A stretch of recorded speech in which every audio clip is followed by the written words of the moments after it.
स्वामींची शेवटची परीक्षा, एक भावनिक आणि हृदयस्पर्शी कथा. रात्रीचे जवळपास 11 वाजले होते.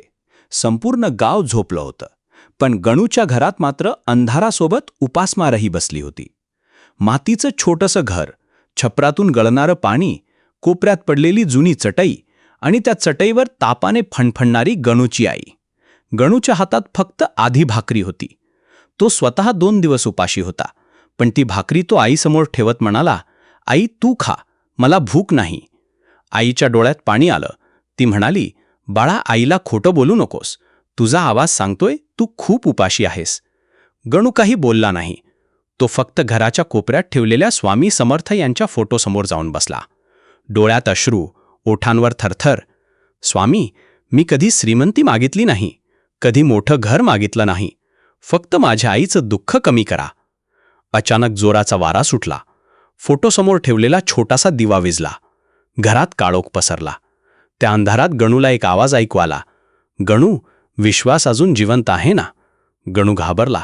तो इकडे तिकडे पाहू लागला, पण तिथे कोणीच नव्हतं. दुसऱ्या दिवशी गावात बातमी पसरली. डोंगरावरच्या नदीला पूर आला होता. लोक आपापलं सामान वाचवण्यात व्यस्त होते. तेवढ्यात गावचा सावकार गणूकडे आला. तो हसत म्हणाला, "ए गणू, उद्यापर्यंत पैसे नाही दिलेस तर घर काढून घेईन." गणू शांतपणे म्हणाला, "माझ्याकडे काहीच नाही."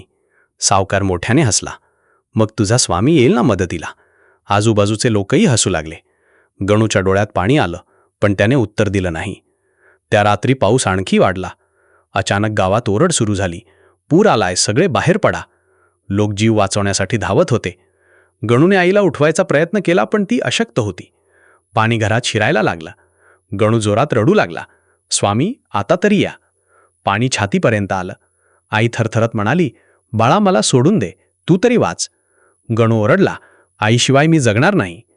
तेवढ्यात दारावर कोणीतरी टकटक केलं. अशा भीषण पावसात गणूने दार उघडलं. समोर एक वृद्ध साधू उभे होते.